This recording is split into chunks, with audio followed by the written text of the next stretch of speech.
Hello friends, ఇప్పుడు మనం parts of స్పీచ్లో ఫుల్ లెంత్ వీడియో చూద్దాం. ఆల్రెడీ మనం షార్ట్స్ అప్లోడ్ చేసాం. ఎవరైనా చూడాలనుకుంటే మన వీడియోస్లోకి వెళ్ళి షార్ట్స్లో చూడండి.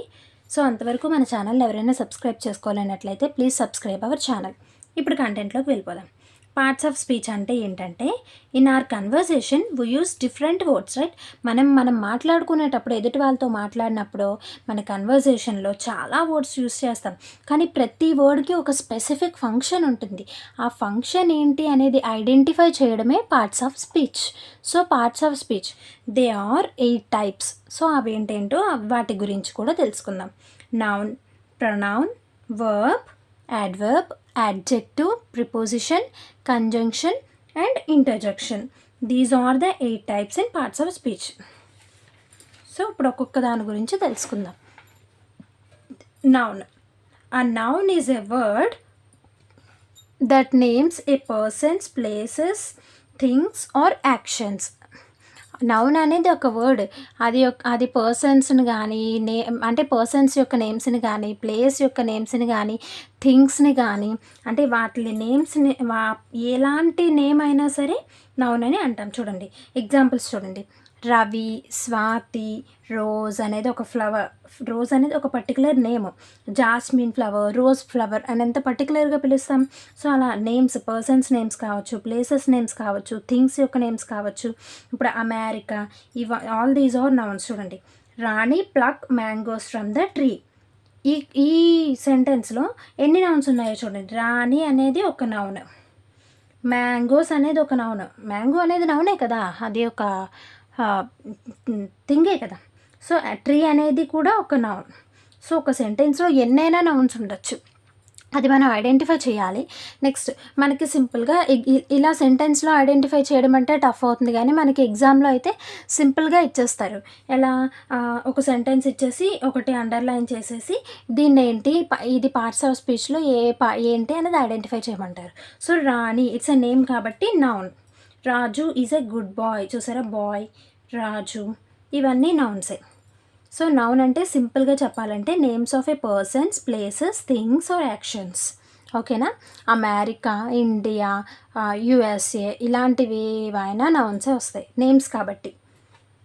యానిమల్స్ నేమ్స్ కావచ్చు. నెక్స్ట్ గోట్, హెన్, ఇవన్నీ కూడా అవి కూడా యానిమల్ నేమ్సే కదా. సో అవి కూడా నౌన్ అనే కేటగిరీలోకి వస్తాయి. నెక్స్ట్ వన్ ప్రొనౌన్ చూద్దాం. Pronoun. A pronoun is a word used instead of noun. అంటే నౌన్కి ఇన్స్టెడ్గా, నౌన్కి బదులుగా యూజ్ చేసేదాన్నే ప్రొనౌన్ అంటారు. అంటే అక్కడ నౌన్ యూజ్ చేయాల్సిన పని లేదు, ఇన్స్టెడ్గా ప్రొనౌన్ని యూజ్ చేయాలి. ఫర్ ఎగ్జాంపుల్ చూడండి, he, she, it, we, I, me, అలా ఏదైనా అవ్వచ్చు. Myself, herself. చూడండి, షీ సింగ్స్ బ్యూటిఫుల్లీ, తను చాలా బాగా పాడుతుంది. She sings beautifully. అంతేగాని రాధా సింగ్స్ బ్యూటిఫుల్లీ, రాధా అని వాడేమనుకోండి, ఫర్ ఎగ్జాంపుల్ రాధా అని వాడితే ఇది నౌన్ అయ్యేది. బట్ నౌన్ని వాడకుండా మనం సింపుల్గా షీ అన్నాం, అంటే నౌనికి ఇన్స్టెడ్గా, నౌనికి బదులుగా వాడాం. అలా నౌనికి బదులుగా వాడినప్పుడు ఇది ప్రొనౌన్ అని పిలుస్తారు దీన్ని.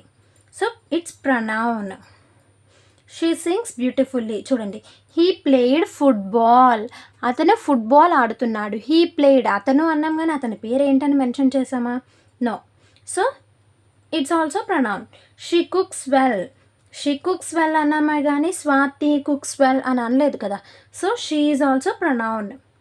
I played myself. I played myself. So I, myself, ఇలా నేమ్స్ యూజ్ చేయకుండా వాటి ప్లేస్లో, వాటికి ఇన్స్టెడ్గా he, she, it, myself, herself ఇలాంటివి ఏవైనా యూజ్ చేస్తే దాన్ని ప్రొనౌన్ అంటారు. నెక్స్ట్ వన్ చూద్దాం. Verb. A verb is a word that shows action, state or state of action, change of state. అంటే ఒక వర్క్ని తెలియజేసేదే వెర్బ్. ఏదో ఒక పనిని, ఏదో ఒక యాక్షన్ని తెలియజేసేదే వెర్బ్ అని అంటారు. సో ఎగ్జాంపుల్స్ చూద్దాం. The boys are playing football. చూడండి, బాయ్స్ ఆర్ ప్లేయింగ్ ఫుట్బాల్. ఇక్కడ ప్లేయింగ్ అనేది ఒక యాక్షన్, ఒక పని, ఆడుతున్నారు, ఇట్స్ ఎ వర్క్, రైట్? అది ఒక యాక్షన్. సో దీన్ని వెర్బ్ అని అంటాం. నెక్స్ట్ చూడండి, I have done my homework. Done అంటే కంప్లీట్ చేశాను. సో చేశాను అన్నది కూడా ఒక వర్కే అవుతుంది. సో వెర్బ్ ఫామ్స్ ఏ ఉన్నా అవన్నీ వర్బే అవుతాయి. So verb V1 V2 V3 తెలుసు కదా మనకి. సో ఇవన్నీ వెబ్ ఫార్మ్స్. షీ స్లీప్స్ పడుకోవడం, sleeps it's also an action. Laughing, sleeping, walking, talking, singing, running, next boxing, ఇలాంటివి ఏవైనా it's all those are actions. ఇలాంటి యాక్షన్స్ని అన్నింటినీ వర్బ్స్ అనే కేటగిరీలోకే వస్తాయి. సో చూడండి, the moon shines, shines is also verb. So next one చూద్దాం, adverb. And adverb modifies the meaning of verb. Verb అంటే ఏంటి? ఏదో ఒక యాక్షన్ గురించి చెప్పేది వర్బ్ అని ఆల్రెడీ డిస్కస్ చేసుకున్నాం. బట్ యాడ్వర్బ్ అంటే ఏంటి? వెర్బ్ యొక్క మీనింగ్ని మోడిఫై చేస్తుందట. Modifies the meaning of verb. Verb యొక్క మీనింగ్ని మోడిఫై చేస్తుంది. అది ఎలాగో చూద్దాం. ఎగ్జాంపుల్స్ చూస్తే ఆటోమేటిక్గా అర్థమైపోతుంది. చూడంండి, షీ సింగ్స్. ఇక్కడ సింగ్స్ అంటే సింగ్ అనేది పాడడం. వెర్బ్ ఆల్రెడీ డిస్కస్ చేసుకున్నాం కదా, లాఫ్, సింగ్ ఇలాంటివి ఏ యాక్షన్ అయినా వెర్బ్ అవుతుంది. షీ సింగ్స్ లౌడ్లీ, గట్టిగా మాట్లాడుతుంది. అంటే తను చేసే ఆ పనిని, ఆ యాక్షన్ని మోడిఫై చేస్తుంది. షీ సింగ్స్ స్లోలీ, స్లోగా మాట్లాడుతుంది. అంటే తను చేసే యాక్షన్కి ఇంకొంచెం ఎక్స్ట్రా యాడ్ అవుతుంది అనమాట. దాన్ని ఇంకొంచెం హైలైట్ చేస్తుంది. షీ సింగ్స్ లౌడ్లీ, గట్టిగా పాడుతుంది. సో తను పాడే ఈ పాట ఈ వర్బ్కి మోడిఫై చేసింది లౌడ్లీ అనేది. సో యాడ్వర్బ్ అని పిలుస్తారు. She rights neatly. రైట్స్ అనేది verb, right, verb. But neatly, చాలా నీట్గా రాస్తుంది. తను చేసే పనిని, ఆ పనిని పొగిడితే వెర్బ్ని పొగిడితే యాడ్వర్బ్. చూసారా, షీ రైట్స్ నీట్లీ, తను రాస్తుంది, నీట్గా రాస్తుంది. వర్బ్ని పొగడం. సో అలా వర్బ్ని డిస్క్రైబ్ చేస్తే దాన్ని యాడ్వర్బ్ అంటారు. రాజు రన్స్ ఫాస్ట్లీ. రాజు చాలా ఫాస్ట్గా రన్ చేస్తున్నాడు. సో తను పరిగెడుతున్నాడు. ఎలా? ఫాస్ట్గా. లేదా రాజు రన్స్ స్లోలీ, తన రన్నింగ్ని చెప్తున్నాం. అంటే ఆ వర్బ్ని మనం మోడిఫై చేస్తున్నాం. So it's also an adverb, right? ఇది యాడ్వర్బ్, ఇది వర్బ్ అవుతుంది. యాడ్వర్బ్ అంటే ఏంటంటే సింపుల్గా an adverb modifies the meaning of verb. So next one చూద్దాం, యాడ్జెక్టివ్. చాలా కేర్ఫుల్గా వినండి friends. Adjective. An adjective describes a noun or pronoun. Adverb అంటే ఏమనుకున్నాం? వెర్బ్ని డిస్క్రైబ్ చేస్తుంది. డిస్క్రైబ్ అన్నా మోడిఫై అయినా ఇట్స్ నాట్ అన్ ఇష్యూ. వర్బ్ని మోడిఫై చేస్తుంది లేదా వర్బ్ని డిస్క్రైబ్ చేస్తుంది యాడ్వర్బ్. బట్ యాడ్జెక్టివ్ ఏంటి? నౌన్ని కానీ ప్రొనౌన్ని కానీ డిస్క్రైబ్ చేస్తుంది. వర్బ్ని డిస్క్రైబ్ చేస్తే యాడ్వర్బ్ అని, నౌన్ని కానీ ప్రొనౌన్ని కానీ డిస్క్రైబ్ చేస్తే యాడ్జెక్టివ్ అని అంటాం. అది ఎలాగో ఎగ్జాంపుల్స్లో చూద్దాం. She has made delicious food. She has made delicious food. చూసారా, మేడ్ అనేది వెర్బ్ ఫామ్. మనకు తెలిసిందే కదా. Delicious, tasty, it's a very tasty food అని అర్థం కదా. డెలీషియస్, తను చేసింది ఎలాగా? చాలా డెలీషియస్గా చేసింది. అంటే తనని పొగుడుతున్నాం మనం. షీ ఆర్ హీ, ఈ ప్రొనౌన్ గురించి చెప్తున్నాం మనం. అంతేగాని ఫుడ్ గురించి చెప్తే మన వర్బ్ మేడ్, ఇది వెర్బ్ కదా. మేడ్ ఫాస్ట్లీ, స్లోలీ, అలా తను చేసిన పని గురించి, యాక్షన్ గురించి చెప్తే యాడ్వర్బ్ అయ్యేది. బట్ మనం తను డెలీషియస్గా చేసింది అని డిస్క్రైబ్ చేయడం, పొగడడం, ఇలాంటివన్నీ యాడ్జెక్టివ్స్లోకి వస్తాయి. ప్రొనౌన్ని పొగడం, తను డెలీషియస్గా చేసింది అనేసి. సో అంటే మరి ఇలాంటి సిచ్యువేషన్స్లో యాడ్జెక్టివ్ని యాడ్వర్బ్ని గుర్తించేది ఎలా చూడండి. She has made delicious food fastly అని అన్నామే అనుకో. She made delicious food fastly. Made అంటే తయారు చేయడం. ఎలా తయారు చేసింది? ఫాస్ట్గా తయారు చేసింది. అంటే తన యాక్షన్ని ఇంకొంచెం ఫాస్ట్ చేసింది, త్వరగా చేసింది తను చేసే పని. సో ఇది వర్బ్ అయితే ఇది యాడ్వర్బ్ అవుతుంది. బట్ ఎలా చేసింది? డెలీషియస్గా చేసింది. సో ఇది యాడ్జెక్టివ్, పొగుడుతున్నాం, డిస్క్రైబ్ చేస్తున్నాం. షీఈస్ గార్జియస్, తను చాలా అందంగా ఉంది అని ఆమెను పొగుడుతున్నాం. So it's also adjective. Raju is a shortest student. Raju shortest అంటే చాలా పొట్టిగా ఉండే స్టూడెంట్ అని అర్థం. సో ఆ స్టూడెంట్ అనే ఈ నౌన్ని మనం పొగుడుతున్నాం. స్టూడెంట్ అనే నౌన్ గురించి చెప్తున్నాం. సో నౌన్ గురించి కానీ ప్రొనౌన్ గురించి కానీ డిస్క్రైబ్ చేస్తే దాన్నే యాడ్జెక్టివ్ అని అంటారు. సో చూడండి, next she is wearing a colourful dress. తను ఒక కలర్ఫుల్ డ్రెస్ వేర్ చేసింది. సో తను వేర్ చేసే డ్రెస్ గురించి చెప్తున్నాం, కలర్ఫుల్ డ్రెస్ వేర్ చేసింది అని.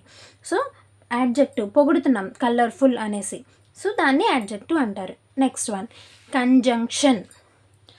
A conjunction is a word is used for joining the sentences. అంటే ఏవైనా రెండు సెంటెన్సెస్ని కంబైన్ చేయడానికి, రెండు సెంటెన్సెస్ని కలపడానికి, కంబైన్ చేయడానికి యూస్ చేసేదాన్నే కంజంక్షన్ అంటారు.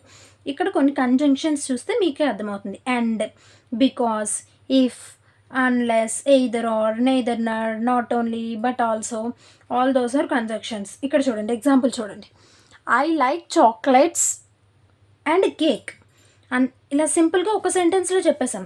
అంతేగాని I like chocolate, I like cake అని రెండుగా చెప్పలేదు కదా. సో ఆ రెండు సెంటెన్సెస్ ప్లేస్లో ఈ అండ్ అనే కంజంక్షన్ని యూస్ చేసి రెండింటిని కలిపేసాం. I like chocolate and cake. And అనేది ఒక కంజంక్షన్. ఏదైనా సెంటెన్స్లో అండ్, బట్, ఇఫ్ ఇలాంటివి ఏవైనా రెండు సెంటెన్సెస్ని కలిపినట్టు ఎక్కడైనా మనం అబ్జర్వ్ చేస్తే it's conjunction. I like sugar but I have diabetes. But చూసారా, నాకు షుగర్ అంటే ఇష్టం కానీ నాకు డయాబెటీస్ ఉంది. So I like sugar but I have diabetes. ఇక్కడ బట్ అనేది కంజంక్షన్ అవుతుంది. ఈ రెండింటిని కలిపింది, అంతేగాని I have sugar, I have diabetes అని చెప్పలేదు కదా నేను. She studied hard. తను చాలా హార్డ్గా చదివింది. So she got first rank. చూసారా, రెండింటిని కలిపింది ఈ సో అనేది. ఒక కంప్లీట్ మీనింగ్ తీసుకొని వచ్చింది ఈ సెంటెన్స్కి ఆ సో అనేది. సో ఇలాంటి వాటిని టూ సెంటెన్సెస్ని జాయిన్ చేయడం, కంబైన్ చేయడాన్ని కంజంక్షన్ అంటారు. So next one interjection. చూడండి, a word which express sudden feeling or emotions. Sudden ఫీలింగ్స్ని కానీ ఎమోషన్స్ని కానీ చెప్పేదే ఇంటర్జెక్షన్. ఇది చాలా సింపుల్ ఐడెంటిఫై చేయడం. ఎక్కడైనా ఎక్స్క్లమేటరీ మార్క్ ఏదైనా సెంటెన్స్లో కనిపించింది అంటే ఆ వర్డ్ ఇంటర్జెక్షన్ అని ఈజీగా ఫైండ్ అవుట్ చేసేయచ్చు. లేదు, ఇప్పుడు సడన్ ఫీలింగ్ అంటే ఏంటి? సడన్ ఫీలింగ్ అంటే ఏంటి? ఇప్పుడు నేను ఎక్కడికో వెళ్ళాలి ఈరోజు ఏదో ఫంక్షన్కి, కానీ మర్చిపోయాను. I Phogat it. సో ఎవరైనా గుర్తు చేశారనుకో, అయ్యో నేను మర్చిపోయాను, లేకపోతే అయ్యో అలా కొన్ని రియాక్షన్స్ ఇస్తాం చూడండి. ఆ సడన్ ఫీలింగ్స్నే ఇంటర్జెక్షన్ అంటారు. హుర్రే, అలాస్, ఓప్స్, ఔచ్ అలాంటి రియాక్షన్స్ని ఇంటర్జెక్షన్ అంటారు. సింపుల్గా అంటే ఎక్స్క్లమేటరీ మార్క్ చూసి ఐడెంటిఫై చేసేయచ్చు. Last and very easiest, preposition. It is used before the nouns or pronouns. నౌన్స్కి ముందు కానీ ప్రొనౌన్స్కి ముందు కానీ దీన్ని యూస్ చేస్తారు. దాన్నే ప్రిపోజిషన్ అంటారు. ప్రిపోజిషన్స్ అంటే in, on, by, about, with, into, so అలాంటివి అన్ని ప్రిపోజిషన్సే అవుతాయి. బట్ కంజంక్షన్కి ప్రిపోజిషన్కి తేడా ఏంటి అంటే, కంజంక్షన్ అనేది టూ సెంటెన్సెస్ కంబైన్ చేయడానికి యూస్ చేస్తారు. బట్ ప్రిపోజిషన్ నౌన్కి కానీ ప్రొనౌన్కి కానీ ముందు యూస్ చేస్తారు.